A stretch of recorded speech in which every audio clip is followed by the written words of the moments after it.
So hello everyone, this is Shivam Dube and again I welcome you all to the social science 2.0 और topic जिस पे हम लोग आज करने वाले हैं डिस्कशन, उसका नाम है ज्वाइंट फॉरेस्ट मैनेजमेंट यानी कि JFM।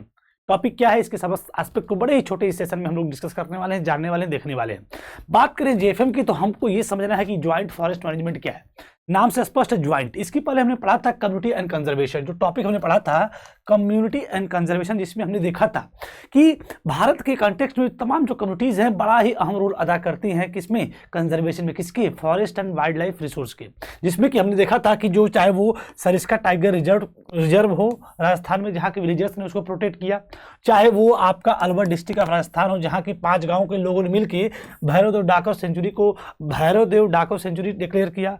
किसको, 1200 हेक्टेयर के क्षेत्र को, जिससे कि वहाँ पे हंटिंग ना हो पाए और तमाम जो है डिफॉरेस्टेशन वाली, डिग्रेडेशन वाली और जंगलों की कटाई वाली जो है एक्टिविटीज कम हो जाए। साथ ही साथ चिपको मूवमेंट, डिफॉरेस्टेशन को प्रोटेक्ट करने के लिए कम्युनिटी ने अपना जो है कदम आगे बढ़ाया। और लास्ट जो है बीच बचाओ आंदोलन। यानी कि इन चारों टॉपिक के थ्रू हम ये समझ पाए कि कम्युनिटी किस तरीके से फॉरेस्ट और वाइल्ड लाइफ को प्रोटेक्ट करने के लिए तमाम कदम ऑलरेडी उठा चुकी है। तो अब हम जो ये टॉपिक पढ़ेंगे ज्वाइंट फॉरेस्ट मैनेजमेंट जो है, इसमें यही देखेंगे कि गवर्नमेंट तो प्रोटेक्शन के लिए तमाम जो है प्रोविजंस को लागू कर रही है, तमाम फॉरेस्ट वाइल्ड लाइफ एक्ट को बनाती है, लेकिन अब गवर्नमेंट जो है कम्युनिटी के साथ मिलके तमाम ऐसे प्रावधानों को बनाएगी जिससे कि गवर्नमेंट और कम्युनिटी दोनों मिलके फॉरेस्ट को क्या कर सके, प्रोटेक्ट कर सके। तो आई होप आप समझ चुके होंगे कि अब जंगलों को बचाने के लिए गवर्नमेंट जो है कम्युनिटी को भी अपने इस पूरे मैनेजमेंट में शामिल करेगी। तो यही पूरा मैनेजमेंट क्या है, ज्वाइंट फॉरेस्ट मैनेजमेंट। एक प्रकार से क्या है, कोलैबोरेटिव सिस्टम है गवर्नमेंट और कम्युनिटी के बीच में।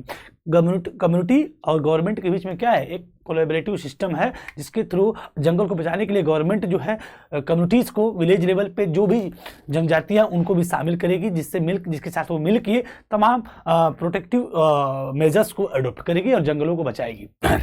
लिखा है in India joint forest management program furnished a good example for involving local community in the management and restoration of degraded forest.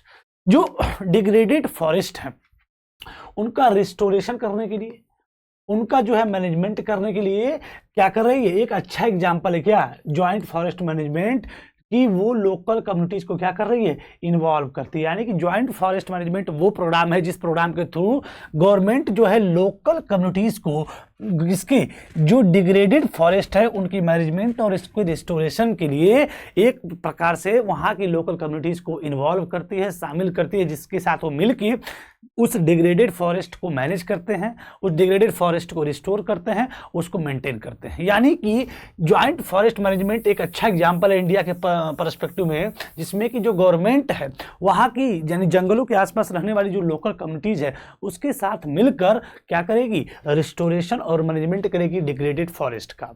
यानी कि the program has been in formal existence since 1988 when the state of Odisha pass the first resolution for the joint forest management.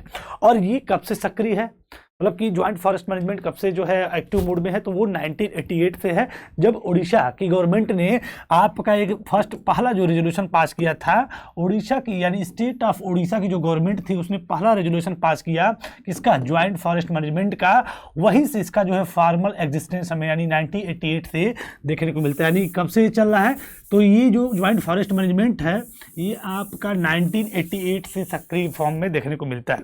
बात करें JFM की तो ये depend करता है किस पे, on the formation of local यानी कि village institution that undertake protection activities mostly on the degraded forest land management by the forest department. यानी कि जो ज्वाइंट फॉरेस्ट मैनेजमेंट होता है वो डिपेंड करता है किस पे, जो लोकल इंस्टीट्यूशन के फॉर्मेशन पे, जो कि अंडरटेक होते हैं कि प्रोटेक्शन एक्टिविटीज़, मतलब कि उस क्षेत्र में जो प्रोटेक्शन एक्टिविटीज़ होगी वो लोकल इंस्टीट्यूशन के थ्रू होगी। और वो जो लोकल इंस्टीट्यूशन है किसके द्वारा मैनेज होते हैं, किसके द्वारा, फॉरेस्ट और लैंड जो होते हैं वो मैनेज होते हैं फॉरेस्ट डिपार्टमेंट के द्वारा। और वहाँ से यानी कि जो JFM है, ज्वाइंट फॉरेस्ट मैनेजमेंट है, वो लोकल इंस्टीट्यूशन के फॉर्मेशन पे कहीं ना कहीं डिपेंड करता है कि जो वहाँ की जो लोकल इंस्टीट्यूशन है किस तरीके से बनी हुई है। ये टॉपिक है। इन रिटर्न अब हम कह रहे हैं कि अगर कोई कम्युनिटीज़ जो है रिस्टोरेशन और रिकंस्ट्रक्शन के लिए मदद कर रही है तो आखिर क्यों करेगी, तो उसको भी कुछ लाभ मिलना चाहिए। तो वही लिखा है कि in return the member of this communities, इन सभी लोकल कम्युनिटीज़ को कुछ फ़ायदा भी होता है। क्या फ़ायदा होता है कि entitle to intermediary benefit like non-timber forest produce and share in the timber harvested by the successful production, यानी कि सक्सेसफुल प्रोटेक्शन के साथ जो हार्वेस्टिंग की जाए लकड़ियों की उसमें से उनको शेयर मिलता है। साथ ही साथ जो नॉन टिम्बर प्रोडक्ट होते हैं जैसे कि फ्रूट हो गए, नट्स हो गए और भी तमाम जो मेडिसिनल प्लांट्स हो गए, उनका वो एक्सेस ले सकते हैं। कौन? जो कम्युनिटीज़ हैं।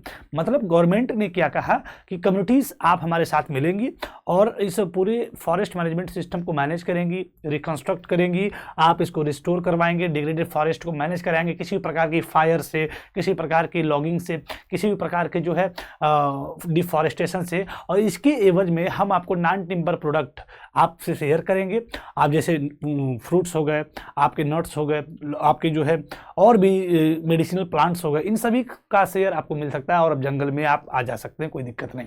तो इस तरीके से JFM बना जिसमें कि कुछ फ़ायदा भी हुआ और कुछ टिम्बर हार्वेस्टेड भी मिलेंगे, मतलब टिम्बर यानी कुछ लकड़ियाँ भी मिलेंगी जो सक्सेसफुल क्या की जाएंगी, हार्वेस्ट, मतलब कि जो ऐसा नहीं कि लकड़ियाँ काटने का परमिशन आपको दे दिएगा, ऐसा कुछ नहीं। मतलब जो लकड़ियाँ सूख जाते हैं, जो पेड़ सूख जाते हैं, उसमें भी उनको शेयर मिलता है। जब लकड़ियाँ सरकार खुद काटती है, जो वेस्ट वुड होते हैं, वुड पार्ट्स होते हैं, उन जब उसकी जो कटिंग होगी, उसकी हार्वेस्टिंग होगी, तो उसमें उनको शेयर मिलता है और नॉन टिम्बर प्रोडक्ट भी उनको मिलते हैं। तो इसके बदले, किसके बदले? ज्वाइंट फॉरेस्ट मैनेजमेंट में क्या जो लोकल कम्युनिटीज़ होंगी वो कोऑपरेट करेंगी, किसके लिए? मैनेजमेंट के लिए और रिस्टोरेशन के लिए, किसके? डिग्रेडेड फॉरेस्ट के। और इसके बदले में इन रिटर्न उनको क्या मिलेगा? इन कम्युनिटीज़ को मिलता है इंटरमीडिएटरी बेनिफिट्स जैसे कि नॉन टिम्बर फॉरेस्ट प्रोड्यूस, और साथ ही साथ शेयर मिलता है timber harvested by successful protection. यानी कि JFM क्या है? एक ज्वाइंट फॉरेस्ट मैनेजमेंट है जिसमें कि इस जंगल के आसपास के जो लोकल कम्युनिटीज़ होती है वो गवर्नमेंट के साथ मिलके फॉरेस्ट, जो डिग्रेडेड फॉरेस्ट हैं, उनको प्रोटेक्ट करने के लिए तमाम इनिशिएटिव लेती है, उसको प्रोटेक्ट करती है। वहीं पर the clear lesson from the dynamics both environmental destruction and reconstruction in India is that the local community everywhere have to be involved in some kinds of natural resource management।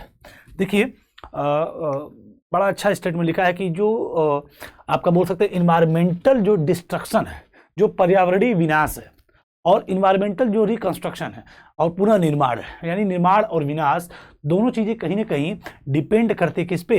कह रहा है India में बात करें तो India में जो environmental destruction है, जो इन्वायरमेंटल रिकंस्ट्रक्शन है इंडिया में, वो कहीं कि local community everywhere have to be involve in some kinds of natural resource management, कि आपका हर जो लोकल कम्युनिटीज़ है किसी न किसी फॉर्म में, किसी न किसी रूप में नेचुरल रिसोर्स मैनेजमेंट में क्या है, वो शामिल है। और इस पर कहीं ना कहीं डिपेंड करता है कि उस इन्वायरमेंटल, उसकी वजह से इन्वायरमेंटल रिकंस्ट्रक्शन होगा कि इन्वायरमेंटल डिस्ट्रक्शन होगा। यानी लोकल कम्युनिटी की जो भागीदारी है इसी पर डिपेंड करता है किस तरीके से वो भागीदारी कर रही है, किसी तरीके से वो कोऑपरेट कर रही है। इस पे डिस्ट्रक्शन भी डिपेंड करता है, इस पे रिकंस्ट्रक्शन भी डिपेंड करता है।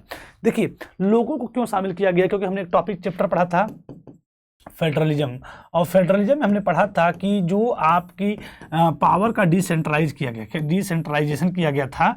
तो इस डिसेंट्रलाइजेशन में हमने देखा था कि जब पावर सेंट्रल और लोकल से लेके, सेंट्रल और स्टेट से लेके और हम लोकल को क्या कर दें, ट्रांसफ़र कर दें, क्योंकि लोकल का हर व्यक्ति लोकल को अच्छा ट्रांसफ़र क्यों किया जाएगा, क्योंकि जो लोकल लेवल का जो स्थानीय व्यक्ति होता है अपने यहाँ स्थानीय समस्याओं को बहुत बेहतर तरीके से जानता है।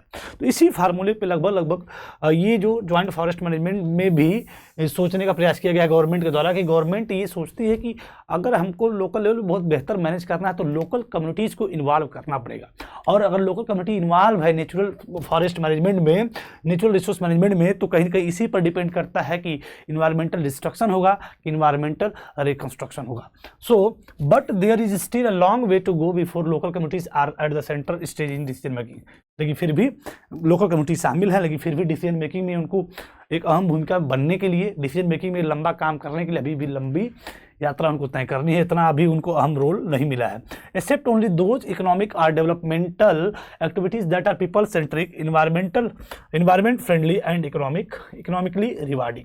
तो वही कह रहा है कि उन सभी इकोनॉमिक डेवलपमेंट को, यानी आर्थिक और विकास वाली चीज़ों को हमें एक्सेप्ट करना चाहिए, जो कैसी हो, जिसमें जो पीपल सेंट्रिक हो, यानी कि हमें वही आर्थिक और विकास वाली चीज़ों को एक्सेप्ट करना चाहिए जो पीपल सेंट्रिक हो, इन्वायरमेंट फ्रेंडली हो, यानी पर्यावरण के लिए लाभकारी हो, और साथ ही साथ इकोनॉमिकली क्या हो, रिवार्डिंग हो। यानी इस तीनों चीज़ों को ध्यान रखते हुए हमें इकोनॉमिक और डेवलपमेंट वाली चीज़ों को ध्यान रखना चाहिए, क्योंकि इकोनॉमिक डेवलपमेंट के चक्कर में आप फॉरेस्ट मैनेजमेंट को भूल जाते हैं, तमाम चीज़ें, नेचुरल रिसोर्स का आप डिप्लेशन कर देते हैं, एक्सप्लॉयटेशन कर देते हैं, तो इकोनॉमिक डेवलपमेंट होने के बाद भी वो चीज़ें आप अचीव नहीं कर सकते, क्योंकि हम पढ़े हैं सस्टेनेबल डेवलपमेंट। सस्टेनेबल डेवलपमेंट में हमने देखा था कि जो है आपको इकोनॉमिक डेवलपमेंट करना है, बट आपको डैमेज नहीं करना इन्वायरमेंट को।